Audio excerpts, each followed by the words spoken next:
បាទសួស្តីពុកម៉ែបងប្អូនថ្ងៃនេះខ្ញុំសូមណែនាំកម្មវិធី2ដែលជាកម្មវិធីល្អសម្រាប់អ្នកដែលគាត់មានបំណងចង់ទៅរៀនបន្តយកថ្នាក់អនុបណ្ឌិតគឺនៅប្រទេសកាណាដានិងប្រទេសញូហ្សេឡង់ដែលការទៅរៀននេះយើងទទួលបានផលប្រយោជន៍ច្រើនបងប្អូនដាក់ពាក្យតែម្នាក់អាចទៅបានទាំងគ្រួសារប្តីឬប្រពន្ធអាចទៅជាមួយបានហើយអាចធ្វើការបានកូនដែលទៅជាមួយគាត់រៀននៅ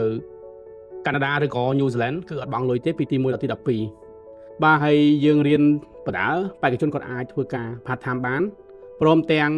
នៅពេលដែលគាត់រៀនចប់គឺយើងទទួលបាន work permit 3ឆ្នាំពេលគាត់ធ្វើការបាន1ឆ្នាំគាត់អាចស្នើសុំ PR មិនថាកាណាដាមិនថា New Zealand បាទគឺអត្ថប្រយោជន៍ច្រើនជាងនឹងថែមទៀតពេលដែលបងប្អូនបានកាន់ PR ហើយបងប្អូនអាចស្នើសុំសញ្ជាតិនៅពេលក្រោយបាទនេះជាឱកាសមួយដែលយើងទៅរៀននៅប្រទេសជឿនលឿនទទួលបានសញ្ញាបត្រទទួលស្គាល់ជាសកលហើយយើងបានសិទ្ធិរស់នៅទាំងគ្រួសារទៀតបាទល្អមែនតើចំពោះលក្ខខណ្ឌគឺយើងមាន